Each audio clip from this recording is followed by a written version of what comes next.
Olá pessoal, sejam bem-vindos a mais um Espaço Heráclito. Meu nome é Flávio Ricardo Vassoler e hoje nós vamos conversar aqui sobre um escritor sul-africano fundamental, ganhador do Prêmio Nobel há 11 anos, se eu não me engano. A convidada de hoje vai falar muito sobre a obra, sobre a vida e a obra desse autor. Mas como vocês já sabem, antes de nós darmos início ao debate de hoje e antes de eu apresentar a nossa convidada, eu quero fazer duas indicações. A primeira, que é a que vocês conhecem, diz respeito às 3 fontes a partir das quais vocês podem assistir aos programas anteriores do Espaço Heráclito. Eu venho subindo, pessoal, todos os programas que já passaram aqui no nosso Espaço Heráclito para o YouTube. Então, se vocês procurarem, vocês vão achar, é só vocês colocarem aí no YouTube Espaço Heráclito, que vocês vão encontrar um rol de programas cronologicamente postos, cronologicamente numerados ali para vocês. São 3 fontes. A primeira eu já falei, que é o YouTube. A segunda é a TV UOL, que é vinculada aqui à nossa TV Geração Z. Se vocês colocarem o meu nome, Flávio Ricardo Vassoler, ou Espaço Heráclito e TV UOL, vocês vão chegar à página onde estão armazenados todos os programas, também aí do mais recente para o mais antigo. E a terceira fonte, que me é muito cara, é o Portal Heráclito, www.portalheráclito.com.br, que é o portal onde eu publico uma série de fragmentos dos meus textos literários, ensaios, e também o meu grande amigo, professor de Sociologia da Universidade Federal de Juiz de Fora, Dimitri Serboncini Fernandes, vem publicando textos ali também. No Portal Heráclito, vocês vão encontrar, além de uma série de fotonarrativas, de viagens que eu já fiz pelo mundo, vocês vão encontrar ali, numa determinada seção, intervenções, os vídeos, vocês vão encontrar num link os vídeos do programa Espaço Heráclito. E aí vocês vão poder acessar. Eu não coloquei ainda todos, nem no Portal Heráclito, nem no YouTube, mas estou prestes a fazê-lo. E aí vocês vão poder acompanhar por essas 3 fontes simultaneamente. Mas na TV UOL vocês encontram todos os vídeos dos programas realizados até agora. Tá bom, pessoal? E aí, como vocês já sabem, eu sempre dou início ao programa fazendo a indicação de uma obra. E o autor que vai ser mencionado hoje já esteve presente aqui no nosso Espaço Heráclito por outras 2 vezes. Eu quero falar novamente para vocês do grande Elias Canetti, esse autor que é um judeu búlgaro, mas que foi um verdadeiro nômade ao longo da vida. Ele escreveu sua obra em alemão, mas viveu muito tempo na Inglaterra, viveu na Áustria, viveu um tempo na Alemanha, mas originalmente, como eu falei, é da Bulgária. E eu estou aqui, pessoal, com o 2º volume da trilogia autobiográfica do Canetti. O primeiro volume já foi apresentado aqui no Espaço Heráclito. Eu estou aqui com o 2º, que se chama Uma Luz em Meu Ouvido, que foi publicado aqui no Brasil pela Companhia das Letras e saiu agora por um selo da Companhia das Letras, que é a Companhia de Bolso. Olha, pessoal, eu quero começar a falar desse livro para vocês, fazendo uma nota sobre a tradução do título. Esse título foi vertido em português como Uma Luz em Meu Ouvido. Para o leitor aqui do Brasil, não vai ficar claro que Uma Luz em Meu Ouvido, no original em alemão, Die Fackel im Ohr, ou seja, uma tocha, vamos falar, a tocha em meu ouvido, eu já vou falar porque a tocha faz uma relação literária com um grande escritor que nasceu na região da Boêmia, que hoje fica na República Tcheca, chamado Karl Kraus, esse grande aforista que desenvolveu por mais de 4 décadas justamente o jornal A Tocha. E a referência do Canetti ao construir esse Uma Luz em Meu Ouvido é inequívoca em relação ao Karl Kraus, porque esse jornal A Tocha polemizava sobre as várias questões que premiam ali as primeiras décadas do século XX na Áustria e, sobretudo, na cidade em que se radicava o Karl Kraus e em que viveu por bom tempo o Elias Canetti, que era a capital da Áustria, Viena. Muito bem, a tocha em meu ouvido, digamos assim, ficaria um pouco alheio para o leitor brasileiro sem essa referência. Daí, por um lado, a opção da tradução, mas que, por outro lado, enfraquece essa intertextualidade fundamental. Porque o Karl Kraus, nesse 2º volume da trilogia autobiográfica, é o autor mais citado pelo Canetti. É aquele que mais tocou a sua construção de referências literárias nesse período, para depois forjar a própria obra que o Canetti viria trazer à tona. Então, para vocês terem uma ideia, o Karl Kraus, além de um grande aforista e jornalista, fazia leituras para plateias que chegaram a milhares de pessoas. E o Canetti esteve presente a muitas dessas apresentações, a muitas dessas conferências do Karl Kraus. O trecho que eu quero trazer aqui para vocês, pessoal, é extremamente bombástico e vai correlacionar o Karl Kraus também, vocês vão ver como. O Canetti é escritor também de um livro, é autor de um livro chamado Massa e Poder. Livro ao qual eu farei referência certamente no futuro aqui do Espaço Heráclito. Esse tema da massa é fundamental para toda a experiência do Canetti em termos de intelecção, em termos literários. Porque a massa era um dos temas que mais obsedava. Vale frisar que aquilo que para nós hoje parece algo comezinho é fruto de uma ruptura, de uma transformação muito grande no capitalismo. Um capitalismo que, em princípio, se voltava para uma elite, para um nicho de consumo, e que depois foi se ampliando justamente como capitalismo de massas.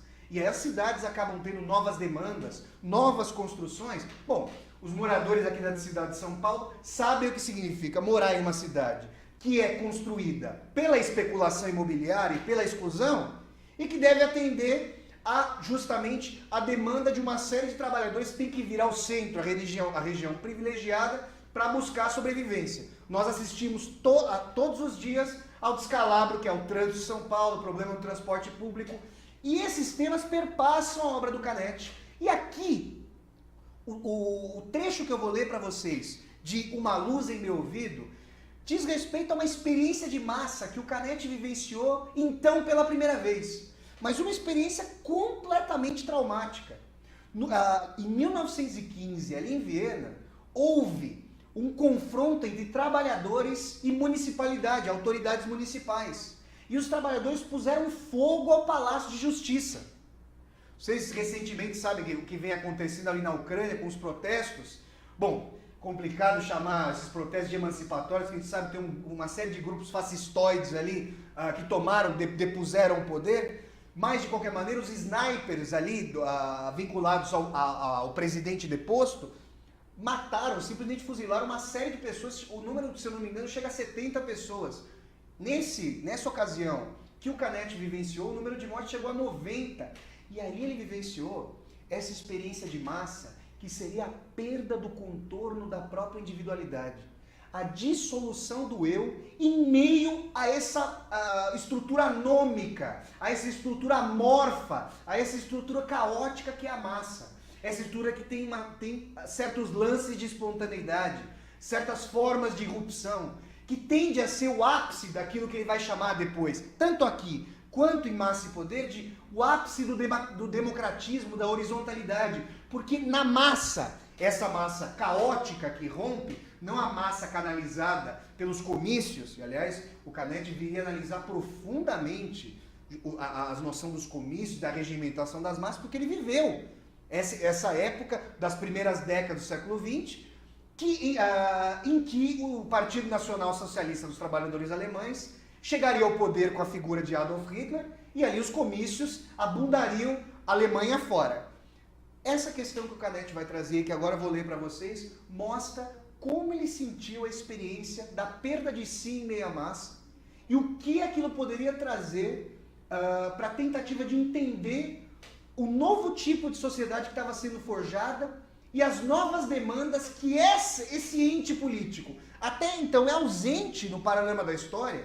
E quando eu falo ausente, vocês vão falar, mas uma série de movimentos de massa, guerras foram realizados antes. Pois é, mas o tipo de sociedade massificada, com demandas de massa, com consumos de massa e, por excelência, com demandas democráticas e republicanas de igualdade, primeiro perante a lei e depois com a ascensão do socialismo, com igualdade econômica, viriam forjar uma série de novas expectativas no contexto político. Vamos ver então, pessoal, o que o Canetti tem a dizer sobre essa questão. O 15 de julho. Na manhã de 15 de julho de 1927, 6 anos, portanto, antes da ascensão do Hitler ao poder, eu não estava no Instituto de Química da Bergenstrasse. Ele estava estudando Química, estava fazendo um doutorado em Química para atender aos caprichos da mãe, em termos de subsistência, mas já sabia que a carreira dele ia se voltar completamente para a literatura. Encontrava-me em casa. Li o jornal da manhã no café Dioba Sandweit. Ainda sinto a indignação de que fui acometido quando tomei na mão o Reichspost. Lá estava a manchete em letras garrafais. Uma sentença justa. Em Burgenland houvera um tiroteio. Operários haviam sido mortos. A corte inocentara os assassinos. Essa absolvição foi designada, aliás, propalada como sentença justa no órgão do partido do governo. Foi esse escárnio a todos os sentimentos de justiça, mais do que a própria absolvição, o que provocou uma enorme agitação entre os trabalhadores de Viena. E, gente, quando o Canetti está falando dos trabalhadores de Viena, o que assombra essa burguesia vienense, não só a burguesia vienense, mas a burguesia europeia como um todo, é aquilo que o Marx e o Engels chamariam, no começo do século XIX, do espectro do comunismo. Vejam a reação dos trabalhadores. Os trabalhadores marcharam em formação cerrada de todos os distritos de Viena para o Palácio de Justiça, cujo mero nome para eles representava a injustiça. Foi uma reação totalmente espontânea. Senti em mim essa própria espontaneidade, uma das características de massa sobre as quais eu falei aqui que ele vem trazendo à tona. Apressei-me em ir à cidade, em minha bicicleta, e me juntei a um dos cortejos. O operariado, que costumava ser disciplinado, que tinha confiança em seus líderes social-democratas e convencido de que a municipalidade de Viena era por eles administrada de forma exemplar, nesse dia agiu sem seus líderes. Quando os trabalhadores quiseram atear fogo ao Palácio da Justiça, o prefeito Zeitz, no alto de seu carro de bombeiros, com a mão direita erguida, tentou impedir. Seu gesto foi inútil. O Palácio da Justiça ardeu em chamas. A polícia recebeu ordem de atirar. Houve 90 mortos. Vocês não vão poder ver isso, mas eu posso, como eu estou lendo o livro. Esse ardeu em chamas está em itálico aqui, porque justamente o caráter arredio do fogo, o caráter contraditório do fogo que acalenta e traz ao escombro é uma das características que para o Canetti trazem analogia com a experiência de massa. Essa experiência que pode fazer com que nós sintamos um pertencimento a um todo, mas que também, num determinado momento, pode nos aniquilar individualmente. Basta pensar num pisoteamento. Então, esse ardeu em chamas, essa imagem do fogo caótico, expansivo, é uma analogia forte para o Canetti em relação à massa. Isso foi há 53 anos e ainda hoje sinto nos ossos a excitação daquele dia. Foi o mais próximo de uma revolução que eu experimentei pessoalmente. Desde então, sei perfeitamente, sem precisar ter lido uma linha a respeito, como ocorreu o assalto à Bastilha. Imaginem vocês que tipo de experiência é essa. Tornei-me parte da massa, dissolvi-me completamente nela, sem sentir a mais leve resistência àquilo que ela empreendia. Admiro-me que, naquelas condições, eu tivesse a capacidade de aprender todas as cenas individuais, concretas, que se desenrolaram diante dos meus olhos. Quero mencionar uma delas. Numa rua lateral, não longe do Palácio da Justiça em chamas, logo ao lado, destacando-se nitidamente da massa, estava um homem de braços erguidos, que juntava as mãos por cima da cabeça, em desespero, e bradava em tom lamentoso, uma vez após a outra: "Os arquivos estão queimando! Todos os arquivos! Antes os arquivos do que as pessoas", disse-lhe eu. mas isso não o interessou. Só tinha os arquivos na cabeça. Bom, fazendo parênteses, parece uma personagem do Kafka querendo salvar um bote de palha no meio do tsunami. Aí vocês veem isso aqui. É a personagem que abraça o poder para naufragar com ele. Mas também fiquei irritado. Acabaram de matar gente a tiros, disse eu zangado. E o senhor fica aí falando dos arquivos? Ele olhou para mim como se eu não estivesse presente e repetiu aflito. Os arquivos estão queimando, todos os arquivos. Embora eu estivesse ao lado da multidão, a situação não deixava de ser perigosa para ele. Seus lamentos poderiam não ser ignorados, pois eu, afinal, também os ouvia. Nos dias, semanas de profundo abatimento que se seguiram, quando não se podia pensar em outra coisa, e os acontecimentos, dos quais eu fora testemunha, sempre tornavam a se desenrolar à nossa frente, perseguindo-nos noite após noite, até cairmos no sono, havia ainda uma relação legítima com a literatura. Era Karl Kraus. Vejam vocês. Minha idolatria por ele naquele tempo atingiu seu ponto máximo. Desta vez meu sentimento foi de gratidão por um ato público bem marcante. Não sei dizer se houve outra ocasião em que eu me sentisse tão grato a alguém. Sob o impacto do massacre daquele dia, Karl Kraus mandara fixar cartazes por toda Viena, nos quais exigia a renúncia do chefe da polícia, Johann Schober, responsável pela ordem de atirar e pelas 90 mortes. Kraus estava sozinho nisso. Foi o único personagem público que fez alguma coisa. As demais celebridades, das quais nunca houve falta em Viena, não quiseram se expor. Ou talvez não quisessem tornar-se ridículas. Só Karl Kraus teve a coragem de manifestar sua indignação. Seus cartazes eram a única coisa que mantinha a gente em pé naqueles dias. Eu ia de um cartaz ao outro, ficava parado diante de cada um, e parecia-me que toda a justiça do mundo tinha penetrado nas letras do nome de Karl Kraus. Já faz algum tempo que escrevi esse relato sobre o 15 de julho e suas consequências. Ele, inclusive, publicou esse texto em outras revistas, em outros periódicos da época. Aqui o reproduzi literalmente. Talvez seja precisamente por sua brevidade que ele deu uma ideia da importância do acontecimento. Bom, se vocês, como eu, se sentem magnetizados e eletrizados por essa narrativa de experiência da massa, de insurgência absoluta e de barbaridade total em relação a uma autoridade que simplesmente não sabe lidar com a experiência de massa, fato que nós sabemos que o mês de junho do ano passado mostrou ser extremamente recente, indico aqui para vocês, então, o segundo volume da trilogia autobiográfica do grande escritor judeu búlgaro, mas que é um cosmopolita, Elias Canetti, pessoal. Muito bem, gente. E agora eu gostaria de apresentar para vocês ela que é jornalista e mestranda em teoria literária pela Faculdade de Letras da USP, minha amiga Thalita Mochiuti Cruz. Tudo bom, Thalita? Tudo bem, Flávio. Obrigada pelo convite. Eu que agradeço pela sua participação. E, pessoal, a gente estava falando aqui de questões de tragédia, de influência literária, de correlação da literatura com questões históricos sociais.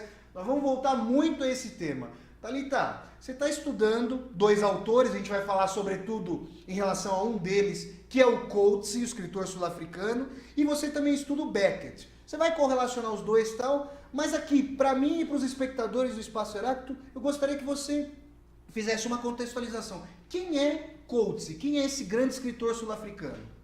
Em primeiro lugar, agradecer de novo, e é um prazer poder dividir com os seus telespectadores um pouquinho do que eu venho lendo sobre o Coetzee, os livros e o que eu venho estudando, e convidá-los também a conhecer esse grande autor, que é o John Maxwell Coetzee, que é um escritor sul-africano, que nasceu na África do Sul em 1940, antes do regime do apartheid, né? E ele é um escritor que escreve, ele é importante frisar, é um sul-africano branco. E esse nome dele, Coetzee, não é de origem inglesa. Ah, é? Não, ele é de origem africânder. E o que é a comunidade, né, o povo africano? Eles são, na verdade, os primeiros colonizadores da África do Sul. Foram holandeses, alemães, ingleses também, franceses, que chegaram na África do Sul no século XVII, calvinistas, para construir uma nova terra naquele país. E ele tem, então, essa ascendência. Mas na casa dele ele aprendia inglês, então ele é um escritor que sempre conviveu com essa dupla, com bilinguismo, né? Com duas línguas. E ele é muito conhecido, principalmente, porque ele ganhou o Prêmio Nobel em 2003 com o livro Desonra. Então, ele é um escritor muito conhecido no meio acadêmico e também no mundo anglo-saxônico. Mas muitas vezes ele não é um escritor popular, porque embora ele tenha uma escrita muito acessível à sua linguagem, mas ele não tem, ele trata de temas duros, assim, da barbárie, da crueldade, tratou muito da questão da África do Sul, do período do apartheid e pós-apartheid. E hoje, ele é escritor, professor universitário hoje, na Universidade de Adelaide. O que ele leciona? Qual que é a formação dele, Thalita? Ele leciona literatura. Tá. Mas ele tem uma formação curiosa, porque ele fez 2 graduações na África do Sul, na Universidade do Cabo. Ele estudou matemática e inglês. E depois ele saiu da África do Sul e foi morar em Londres. Ele trabalhou como programador de computadores durante muito tempo, durante um certo período, uns 3 anos. Em paralelo com essa profissão de programador de computador, ele escrevia o mestrado dele sobre um escritor inglês chamado Ford Madox. E me conta uma coisa, o início dele na carreira literária é um pouco tardio, então, por conta desses estudos mais divergentes em relação à literatura ou não? Então, ele estudou, né, esse período nos anos 60, que ele estudou na Inglaterra, mas escrevia o mestrado dele, só que depois ele resolveu abandonar essa vida de programador e investir na carreira acadêmica. Então, ele foi para os Estados Unidos, para o Texas, estudar, e o doutorado dele é sobre o escritor Samuel Beckett. Que também é um autor que você estuda, que também é um autor que eu estudo. O Samuel Beckett é um escritor irlandês e que ele é mais conhecido, ele é romancista, mas ele é mais conhecido como dramaturgo. Escreveu peças como Esperando Godot e Fim de Partida. Mas o Coates não estudou o teatro de Beckett. Ele estudou os romances, os primeiros romances do Beckett. Antes do Beckett escrever Esperando Godot e Fim de Partida, ele escreveu 2 romances, um chamado Murphy e o outro What. Então ele estudou esses romances lá nos Estados Unidos. E aí nesse período, mas quando ele estava na Inglaterra, ele já tinha a intenção de ser escritor. Nos Estados Unidos, dizem que ele começou a escrever o primeiro romance lá nos Estados Unidos, mas ele de fato só publica o primeiro romance dele em 1974, na África do Sul, quando ele volta para a África do Sul, e nesse período ele é professor de literatura na Universidade do Cabo, na África do Sul, e ele publica o primeiro romance dele chamado Duskland, ou Terra Prometida, na tradução para o português, que é um livro um pouco difícil de encontrar em língua portuguesa. Tem uma tradução, mas tá fora, né, não tem edição. E uma coisa que eu acho que é interessante, como você estava comentando do Canetti, que tem uma trilogia, o Coates também tem uma trilogia autobiográfica que dá para saber um pouco mais sobre esse período de formação dele. Olha, pessoal, eu pedi a palavra para a Thalita, porque a gente vai fazer aqui um breve intervalo e a gente retoma o debate do segundo bloco, falando sobre essa trilogia autobiográfica, em relação à qual, sobre a qual a Thalita estava falando, e a gente volta daqui a pouquinho para retomar o debate em relação ao escritor sul-africano Coates. Vamos lá, pessoal.